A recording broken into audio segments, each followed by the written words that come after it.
10ই হিজরিতে আল্লাহ নবী সাল্লাল্লাহু আলাইহি ওয়াসাল্লামের প্রাণপ্রিয় স্ত্রী হযরত খাদিজা কুবরা রাদিয়াল্লাহু আনহা দুনিয়া থেকে চলে গেছে।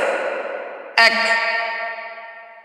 এরপরে আবু তালেবও চলে গেছেন, তার চাচা, যেই চাচা পিতামাতা চলে যাওয়ার পরে দাদা চলে গেল, যেই চাচা তাকে নিজের সন্তানের মতো লালন পালন করছে, সেই চাচাও আর দুনিয়াতে নাই। যেই চাচা থাকা অবস্থায় মক্কার কোনো কাফেররা আল্লাহ নবীকে সরাসরি ভাবে কষ্ট দিতে পারতো না, কোনো কথা বলতে সাহস পাইতো না, সেই চাচাও দুনিয়া থেকে বিদায় নিয়ে চলে গেছে। একই বছরে কয়েকদিনের ব্যবধানে স্ত্রী চলে গেল, এরপরে চাচাও চলে গেল। এখন মক্কার কাফেরেরা আল্লাহ নবী সাল্লাল্লাহু আলাইহি ওয়াসাল্লামকে আঘাত করার একটা সুযোগ পেয়ে গেল।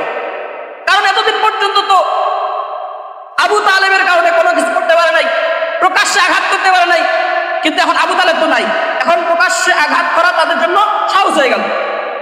এইভাবে যখন তারা আঘাত করতে লাগলো, আল্লাহ নবী সাল্লাল্লাহু আলাইহি ওয়াসাল্লাম তাদের উপরে নিরাশ হয়ে চিন্তা করলেন যে আমার গোত্রের, আমার বংশের লোকেদেরকে তো দাওয়াত দিয়ে আমার কথায় তারা ঈমান নিয়ে আসলো না, হয়তোবা আমার নানার বংশের লোকেদের কাছে গেলে তারা ঈমান নিয়ে আসবে। এই জন্য আল্লাহ নবী সাল্লাল্লাহু আলাইহি ওয়াসাল্লাম তার পালক পুত্র যায়েদ বিন হারেসাকে নিয়ে তিনি তায়েফে চলে গেলেন। সংক্ষেপে কথাগুলো বলতেছি, যদিও অনেক লম্বা ঘটনা, বলতে অনেক সময় লাগবে। তো যায়েদ বিন হারেসাকে নিয়ে যখন তায়েফে গেছেন, আল্লাহ নবী সাল্লাল্লাহু আলাইহি ওয়াসাল্লাম তায়েফে যাওয়ার পরে যারা বড় বড় গোত্রের নেতা আছে তাদেরকে একত্রিত করছে, দ্বীনের দাওয়াত দিছে। তো তারা এখন আর দ্বীনের দাওয়াত মানে না, মানল না তো দূরের কথা, তারা ওই তায়েফের পকেটে যারা ছেলে ছিল, যুবক ছিল, তাদেরকে লেলিয়ে দিল, যেটা পাগল, এ পাগল, এর পিছনে লেলিয়ে দিল।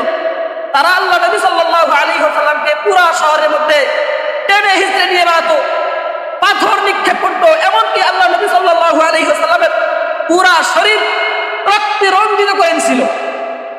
আল্লাহ নবী বেহুশ হয়ে পড়ে যায়। এরপরেও তায়েফের কাফেররা, ওই সন্তানেরা, ওই বখাটে ছেলেরা আবার বাহুদুরে তুলে আবার পাথর নিক্ষেপ করে।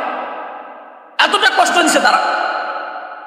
দীর্ঘদিন যাবত সেখানে থাকার পরে আল্লাহ নবী সাল্লাল্লাহু আলাইহি ওয়াসাল্লাম যখন সেখান থেকে ফিরে আসছে, একই বছরে নিজের স্ত্রীকে হারাইলো, আবার নিজের চাচা চলে গেল, আবার তায়েফ নিজের নানার বংশের লোকেদের কাছে গেল, তারাও বেহুশ করে মারলো, আঘাত করলো, সেখান থেকে ফিরে আসলো, নিরাশ হয়ে গেছে। এই জন্য আল্লাহ তাআলা তার প্রিয় হাবিব সাল্লাল্লাহু আলাইহি ওয়াসাল্লামকে বলতেছে যে, প্রিয় হাবিব, দুনিয়ার মানুষেরা যদিও আপনাকে কষ্ট দেয়, যদিও দুনিয়ার সব মানুষ আপনার থেকে পৃথক হয়ে যায়, আমি আল্লাহ আপনার কাছ থেকে পৃথক হব না। আপনি নিরাশ হবেন না, দুঃখ পাওয়ার, কষ্ট পাওয়ার কোনো সুযোগ নাই, আমি আল্লাহ তাআলা আপনার সাথে আছি। এই জন্য আল্লাহ তাআলা এই কষ্টের সময়ে আল্লাহ নবী সাল্লাল্লাহু আলাইহি ওয়াসাল্লাম, আল্লাহ তাআলা তার প্রিয় হাবিবকে মেরাজে নিয়ে গেছেন, তার বাসায় নিয়ে গেছেন। সুবহানাল্লাহ।